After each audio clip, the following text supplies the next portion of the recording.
Hola amigos de La Habana y de sus historias escondidas. Déjame informarte que ya sobrepasamos la cifra de 160 programas. Hombre, así como lo escuchas. Y en nuestras emisiones hemos hablado de todo. De costumbres existentes en épocas pasadas, de lugares importantes que muchos de ellos hoy ni existen, de visitantes ilustres que ha tenido nuestra ciudad, de políticos relevantes, en fin, de un larguísimo etcétera. De figuras importantes dentro de la cultura nacional. A esas también le hemos dedicado algunos de nuestros programas. Incluso hemos hablado de los teatros. Esos teatros que buscaban fomentar el gusto por las diferentes manifestaciones artísticas en La Habana del pasado. De hecho, usted sabe que aquí gustaba mucho la ópera, la zarzuela. Los habaneros fuimos de los primeros en disfrutar de la radio y la televisión. El cinematógrafo empezó temprano a cautivar a muchos en nuestra ciudad. Pero ninguna de estas manifestaciones artísticas puede considerarse realmente popular. Ninguna caló más hondo en el pueblo cubano que nuestra protagonista de hoy. Sí, porque un palco en la ópera era destinado solamente a los ricos. En muchos lugares de nuestro país la gente no sabía ni qué cosa era el teatro. Incluso la radio y la televisión tampoco llegaba a todos. Nuestra protagonista de hoy, nuestra manifestación artística, sí, esa sí llegó a todo el mundo, señores. Incluso le gana en la pelea en cuanto a la cantidad de años que lleva deleitando a los habitantes en nuestro país.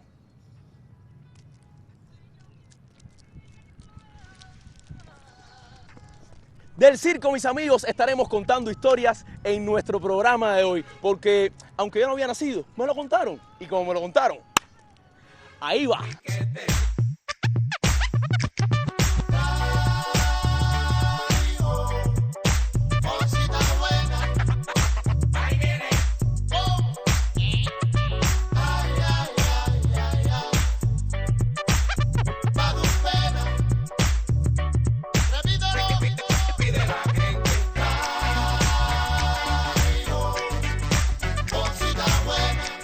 Señores, el arte circense es una de las manifestaciones artísticas más antiguas de la humanidad. Si bien el concepto de circo como tal demoró un tanto en aparecer, algunas disciplinas que lo componen, como la acrobacia y el malabarismo, se la pusieron bastante difícil a los estudiosos en el tema a la hora de precisar cuándo aparecieron por primera vez. La historia del circo en Cuba tiene más de 200 años, pues aparecen referencias a este en actas capitulares de finales del siglo XVIII. Las primeras presentaciones circenses en nuestro país se pudieron apreciar en los amplios terrenos del Campo de Marte, terrenos que hoy son ocupados por el Parque de la Fraternidad. Me han contado que también eran utilizados para el circo las diferentes plazas de toros que existían en La Habana. Los primeros espectáculos fueron a cielo abierto, pues no fue hasta 1830 y pico que aparece el elemento que va a identificar al circo en todo el mundo, la carpa. La aparición de las carpas en Cuba les permitió al circo ganarles la pelea a otras manifestaciones artísticas, ya que pudieron salir con su arte por toda la isla y colarse en el corazón del más humilde de nuestros habitantes, cosa que no pudo ser ni la televisión ni la radio, y muchísimo menos la ópera.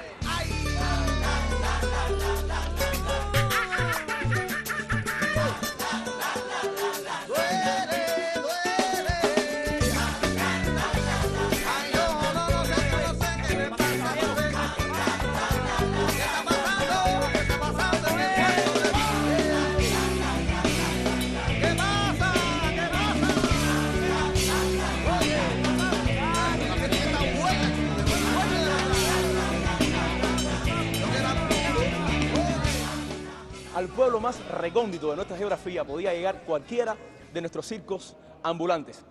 La temporada de los campos de Cuba estaba bien marcada, pues nuestras caravanas circenses no emprendían sus viajes hasta los meses comprendidos entre noviembre y abril, por varios motivos: para aprovechar la zafra azucarera y además porque estos son los meses de invierno acá, época en que llueve menos y es menos probable que al circo lo cogiera un ciclón. Estos eran tres elementos que asignaban al circo de aquella época. Si la zafra era corta, la temporada del circo era corta, y por tanto se veían inmersos en el mal recordado tiempo muerto.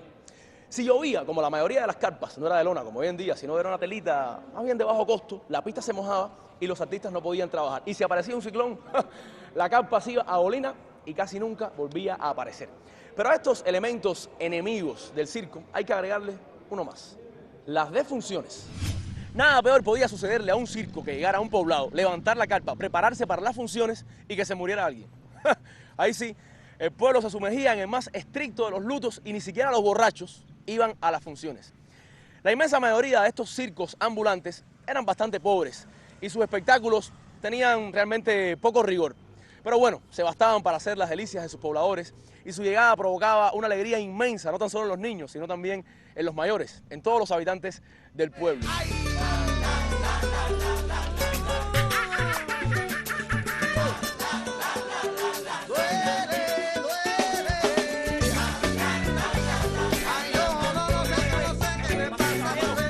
Aunque también existieron unos circos que sí tenían su caché, su bonanza económica.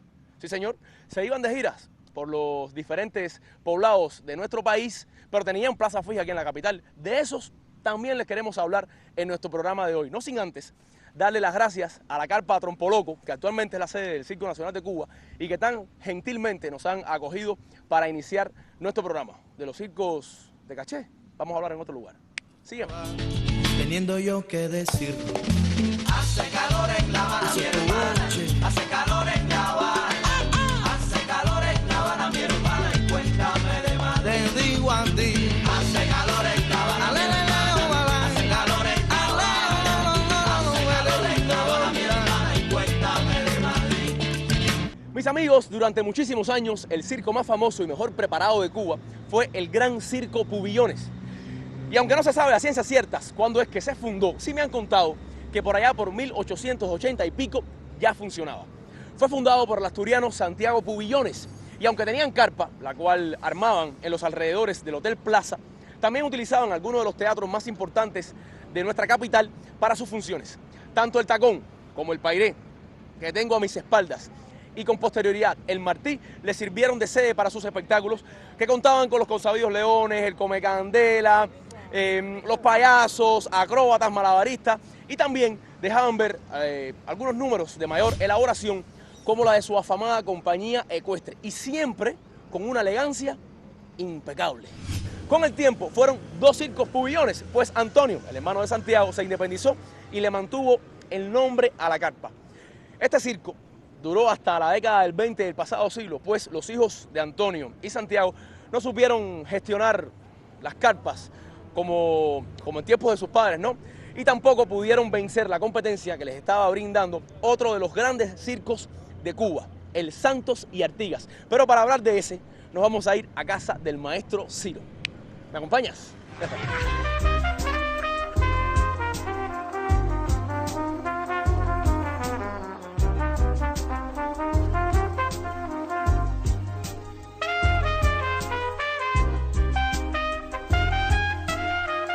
Don Ciro Bianchi, ¿Cómo está usted? de lo más bien, vengo del circo. Sí, de la capa del Trompoloco. Así mismo es. Ciro, yo estaba hablando del Gran Circo Pubillones, que tuvo una competencia muy fuerte en el Santos y Artigas.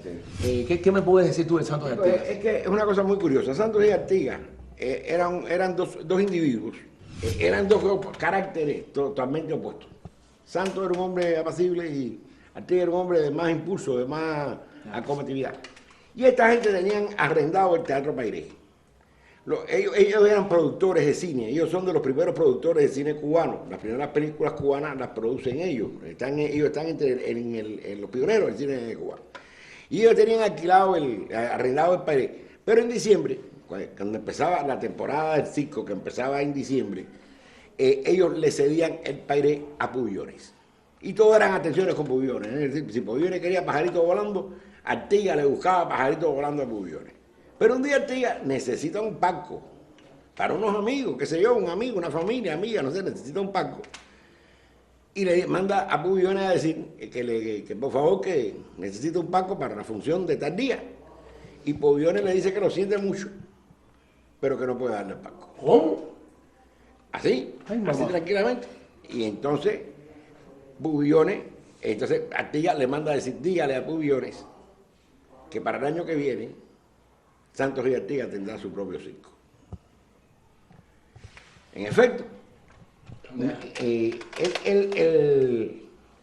administrador del Pairé, que era Méndez Peñate, les dijo, oiga, un circo no es un teatro, Claro. un circo tiene otra complejidad, los artistas son de otro carácter, los animales, en fin, es otro.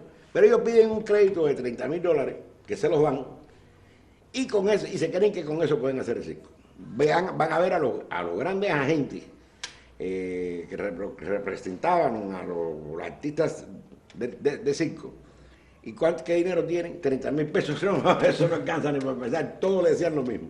Eso no alcanza para empezar. Todo el mundo le va diciendo lo mismo. Y ellos, pero Artigas no se desanima. Artigas le dice a Santos, nos falta por ver a un empresario. ¿Quién? El empresario, el representante de Pubillones. Y van a ver al representante de Pubillones, y el representante de Pubillones, no sé por qué, los acoge con gran cordialidad, les explica cómo es el circo, les explica, dice que efectivamente 30,000 pesos no es dinero, pero que puede conseguirse más dinero. Al año siguiente, en efecto, lo que le dijo Artigas a Pubillones, en noviembre del 16 debuta el circo Santos y Artigas. Y este circo va a durar hasta el triunfo de la Revolución, prácticamente, después de la Revolución. Ellos se presentaban en teatro, se presentaban en cine, pero ellos tenían un lugar que era Infanta y San Lázaro, que ahí había ahora hay un parque ahí, el Parque de los Mártires, pero bueno, ahí había un solar, un terreno baldío, donde ellos instalaban su campa. Y es el circo cubano por excelencia, porque mantuvo el espectáculo circense en las buenas y en las malas, por arriba y por abajo, con dinero y sin dinero, mantuvo el espectáculo circense. Hubo otros circos aquí en Cuba, estaba el Circo Montalvo, que tuvo mala suerte, un circo donde estuvo el Circo Raxores, que tuvo también otra muy mala suerte, que no era cubano, era el circo suramericano, le decían, de un señor que se llamaba Emilio Razores, y se van a embarcar, ellos tenían un barco que era un barco viejo, bastante desvencijado, y se van a embarcar porque iban para Colombia por el puerto de Mariel. Bueno, se iban con su capa, con su aparato, su fiera, sus jaulas, etcétera, etcétera, en medio de una gran alegría. Y Raxores, que era el dueño del circo, iba en avión para llegar antes que ellos y tener preparado toda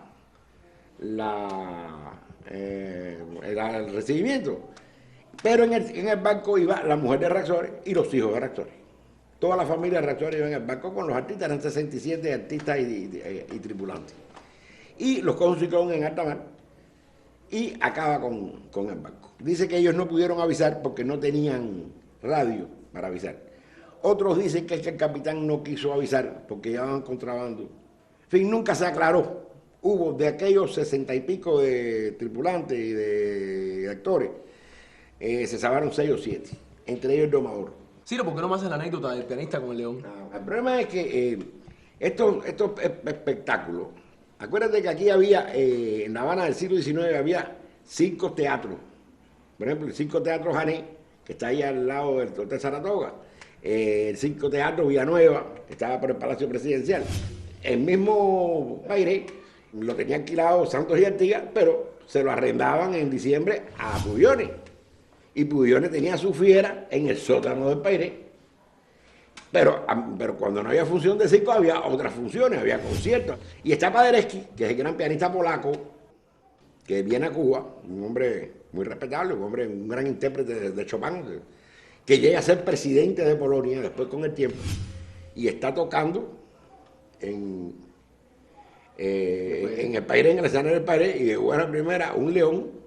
Se siente el rugido pavoroso, terrífico, de un león. Y entonces cuando todo el mundo se queda paralizado, pero cuando Paderewski mira, se encuentra que en efecto, que cuando va a mirar para el león estaba en el escenario. El león estaba en el escenario. Paderewski se paró, dejó la pieza donde estaba y salió echando un pie, y dicen que nunca más volvió al Pairé. Paderewski era un hombre, nos cuenta Carpentier, decía, ¿qué pueblo más culto este? Voy por la calle y la gente me conoce y me saluda y me grita para saludarme. Y lo que le dije, Paderewski era un hombre, tenía el pelo largo, y dice Carpentier que lo que le gritaba que era polaco, pélate. Y yo pensaba que eran elogios. Bueno, Ciro, muchísimas gracias por tus anécdotas y tus detalles de la historia del circo. Amigos, la invitación queda hecha para encontrarnos juntos la próxima semana. Ustedes, el maestro Don Ciro Bianchi y yo, Lieter Ledesma, para seguirle buscando juntos los colores a la historia. Nos vemos la próxima semana. Chao. Ay, si me preguntan qué quiero